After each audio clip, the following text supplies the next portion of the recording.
Hello lovely people, my name is Emma and today I'm doing my 5-star predictions list for round 3 for fiction. So I recently did my wrap up for my 5-star predictions round 2 where I talked about 10 books and I'd actually read 9 of them. So I've decided to do another list, but this time I'm going to shorten the list down and only have 6 books on it, with my hope that I'll get through them a bit quicker and then I won't kind of like get TBR fatigue about them, because I have no idea how reading next year is going to go. So I'm loosely considering these as like a goal for 2021, but they might get done quicker, and if they do I'll do another one. So let's jump in and talk about them. The first one is The Alchemist Apprentice by Walter Moers, which I'm hopefully going to be getting for Christmas from one of my family members, and if not I'll treat myself to it in the new year. Walter Moers is one of my favourite authors, so this is a pretty much dead set for a 5-star read. I've given all of the books that I've read from him, I believe, 5 stars.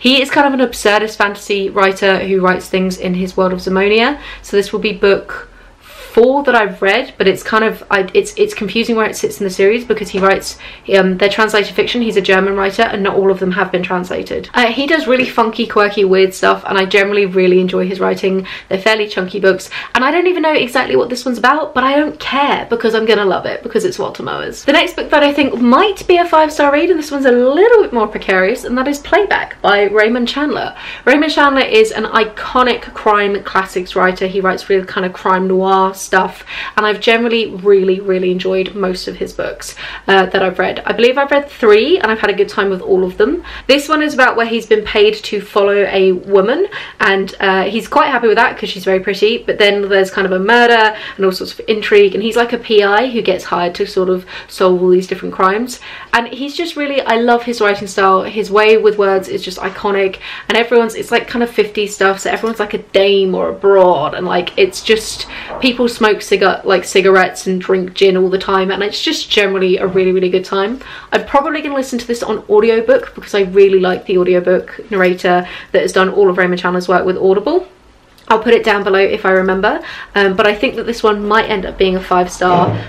They think they've been 4 stars up to this point, but you know, depending on the mood that I'm in, that kind of boundary is fairly blurred for me, so I think this is going to be really good. Another one that I think will be a 5-star read, hopefully, is Shanghai Girls by Lisa C. So this is the author who wrote the Tea Girl of Hummingbird Lane, which I read 2 years ago now and absolutely adored. She writes a lot of historical fiction, and this one is set in 1937 in Shanghai, and it's about 2 sisters who are having the time of their life, and then the war happens, and it's about the Second World War.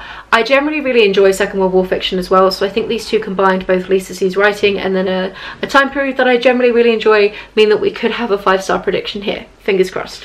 One that I'm fairly confident for is Imago by Octavia E. Butler. This is book 3 of the Exogenesis trilogy, which is a really cool sci-fi. I've read book 1 so far, and I'm hoping to get to book 2 in December. And it's about a time where the world has pretty much gone to shit, and these aliens came and saved a kind of a collection of the human race and kept them in sort of a cryogenic state. It's now been several hundred years, and they're trying to reintroduce them back onto Earth and kind of help them repopulate, but it's about kind of a trade-off of what the aliens want in exchange for this saving of the human race.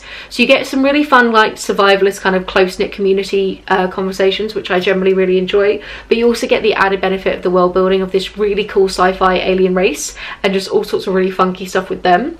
I had such a good time with book 1, and I'm really hopeful for book 2 and book 3. Another book that I'm fairly confident on is The Last by Hanna, Jameson.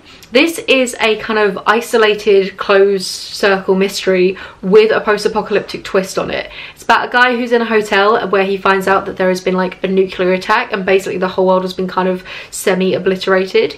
And whilst they're at the hotel discussing should they go out into the world or not, a dead body is found, and it's about like who did it, who can they trust. So I think this is going to be a perfect combination of a bit of a murder mystery plus all of the post-apocalyptic survivalist stuff that I absolutely adore in fiction, and I've heard really good things about it. It was fairly popular last year, I believe. I've not heard much about it since, but I think this will be a really fun one to try and get to. And the final book that I'm fairly confident on for a 5-star read is Wicked Fox by Kat Cho.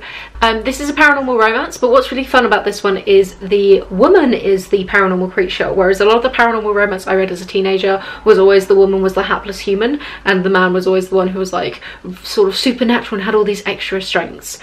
So our main character is a Gumiho, which is a nine-tailed fox who must devour the energy of men in order to survive, and it's about her relationship forming. I think it's going to hit a lot of the classic paranormal tropes, but with a bit of a twist to them. And I've not read a new paranormal romance in ages, and I've heard such good things about this book, so part of me is just putting it on this list to hope that I like get to it sooner rather than later. So those are some 5-star predictions for 2021 for fiction. My non-fiction one will be coming out soon, or maybe out already. I don't know what order I'm posting anything anymore, so feel free to go check that out, and do let me know where you think I should start with this list. Have a wonderful reading week, and I'll chat to you soon. Bye!